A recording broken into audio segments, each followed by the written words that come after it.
लोग मेरे पास आए, 12th की एनसीईआरटी खत्म कर दी मैंने। अच्छा, कितनी बार? 10 बार। ओहो, 10 बार जी।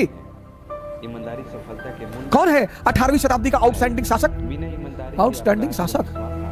पहले चैप्टर का सवाल का जवाब नहीं दे पाते। पहले चैप्टर पहले, सब निर्जीव तब क्यों पढ़ रहे हो? जो कंपटीशन चाहोगे हिंदुस्तान में निकलेगा, लेकिन कमांड कर लो। के नए नए तरीके दावा के साथ कह रहा हूं, चाहे कोई भी आदमी हो जो भी 5 साल 6 साल 7 साल 8 साल से तैयारी कर रहा हो और उसका सिलेक्शन नहीं हो रहा है, आप मिलिए हमसे। व्यक्ति को स्वयं को सुरक्षित महसूस करने के लिए कई उच्च स्तर को मैं बार बार तुमसे जब भी मैं आता हूं आज शाम के मंच में, मैं आप लोगों से एक ही बात कहता हूं, बन जाता है। पढ़ो दिमाग को जिंदा करने के लिए। निश्चित रूप से समय का एक जिंदा दिमाग कुछ भी कर सकता है। कारण घर परिवार का नाश शुरू होना हो जाता है। वो आईएएस बन सकता है, वो डॉक्टर बन सकता है, इंजीनियर बन सकता है, मेंबर ऑफ पार्लियामेंट बन सकता है, प्रधानमंत्री बन सकता है, कि कहा ना जाए। ईमानदारी हमारे दैनिक जीवन में हमारे कर्म का एक और फाइनली वो बुद्ध भी बन सकता है। और बेईमान। इसलिए मेरे दोस्त, आप हमेशा ईमानदारी इसीलिए तो मैं आपसे कहता हूं, ध्यान करो। की चादर ओढ़ो। ध्यान का मतलब ये थोड़ी कह रहा हूं घर से भाग जाओ, जैसे माँ का बच्चा हिमालय चले आओ। और संभाल। लेकिन बहुत खेद का विषय है कि आज ईमानदार होने का मौका मिला जाए। अगर एक किताब पढ़ते हो, खत्म करते हो, बेईमानी के ज्यादा ईमानदार की और उस किताब की कहानी ही तुम्हें नहीं पता, अपनी कमजोरी छुपाना चाहते हैं। वे ईमानदारी की आड़ हजारों लोग मेरे पास आए, 12th की एनसीईआरटी खत्म कर दी मैंने। अच्छा, के बावजूद भी कितनी बार? ईमानदारी को 10 बार। दिखाना चाहते हैं। ओहो, ईमानदार व्यक्ति को ठीक 10 नहीं बार समझाना चाहते, जी। बल्कि हम यही समझाने का प्रयास कर रहे हैं कि ईमानदार अच्छा, तो आप एक काम करो, रिवीजन करके 2 दिन बाद आओ। नहीं नहीं नहीं, आप पूछो। नहीं नहीं, रिवीजन कर लो। नहीं, आप पूछो। तो मेरे दोस्त, इस बातों को जरा आप लोगों को समझाना। कौन है 18वीं शताब्दी का आउटस्टैंडिंग शासक? आउटस्टैंडिंग शासक,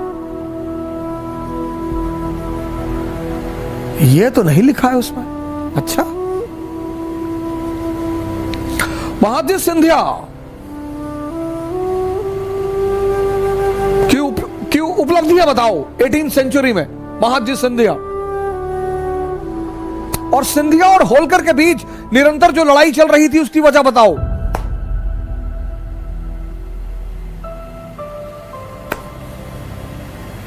बहुत बड़ी वजह है, और वो ऐसी वजह है जिसकी वजह से ब्रिटेन ने चीन पर कब्जा किया।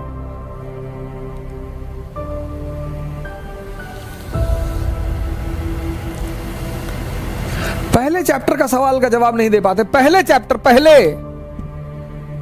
तब क्यों पढ़ रहे हो? नहीं, नौजवान क्रांति में आप नहीं पढ़ा रहे हैं तो कितना पढ़ोगे? एनसीईआरटी पर कमांड कर लो। जो कंपटीशन चाहोगे हिंदुस्तान में निकलेगा, लेकिन कमांड कर लो। दावा के साथ कह रहा हूं, चाहे कोई भी आदमी हो जो भी 5 साल 6 साल 7 साल 8 साल से तैयारी कर रहा हो और उसका सिलेक्शन नहीं हो रहा है, आप मिलिए हमसे। आप हमसे मिलिए। आपका आधार खराब है, बेस खराब है आपका। हाँ, आप मेंस लिख रहे हैं, इंटरव्यू दे रहे हैं, फिर तो कोई और ही रीजन है। फिर भी रीजन होगा जरूर, फिर भी रीजन होगा जरूर।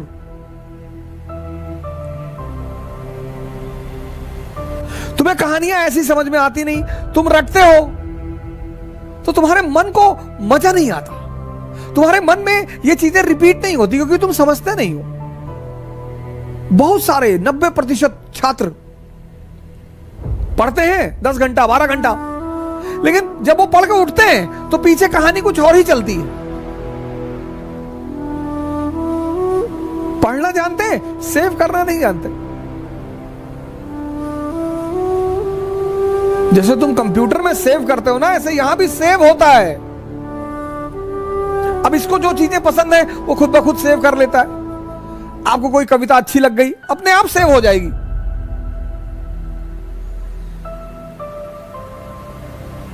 कोई दीवाना कहता है, कोई पागल समझता है, मगर धरती की बेचैनी को बस अंबर।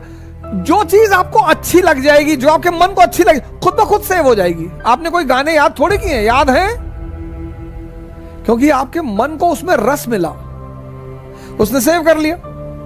लेकिन जब आपने अमेरिकी क्रांति पढ़ी, इसको रस मिला ही नहीं, इसने सेव ही नहीं किया। अब आपके सामने एक बहाना है, रिवीजन नहीं हुआ है। तो गाने का कौन सा रिवीजन करते हो? 10-10 गाना याद है, 20-20 गाना याद है, 50-50 गाना याद है, फिल्मों की स्टोरी याद है, वहां कौन सा रिवीजन? वहां भी तो रिवीजन नहीं करते। तुम सेव करना भूल गए हो, तुम समझना भूल गए हो। एक पक्षी है रैवन, वो बाज के कंधे पे जाके बैठ जाता है, और बाज शाहीन, पक्षियों का राजा है शाहीन, शेर के मुंह से गोश्त निकाल लेता है। शेर जब उसकी आवाज सुनता है तो शेल्टर मांगने लगता है, भागने लगता है। उसके कंधे पे जाके रैवन नाम का पक्षी बैठ जाता है।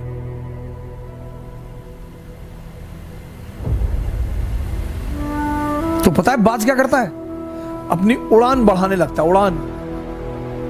और जैसे जैसे उसकी ऊंचाई बढ़ती रहती है, ऑक्सीजन लेवल कम हो जाता है, रैवन को भागना पड़ता है। अपनी ऊंचाई बढ़ाओ, इतनी बढ़ाओ कि जितने लोग तुम्हें दबाना चाहते हैं उनका दम घुटने लगे, वो खुद ही भाग जाए।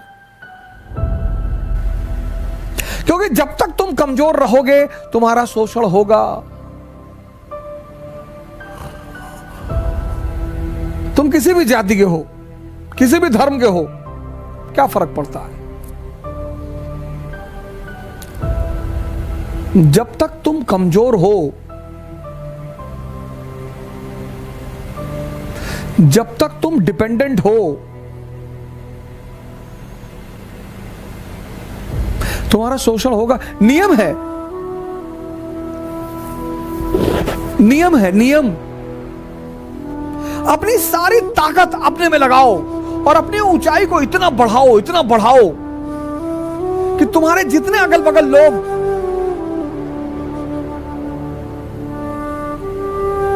भगवान के आशीर्वाद स्वरूप तुम्हारे पीछे पड़े हैं, उनका दम घुटने लगे।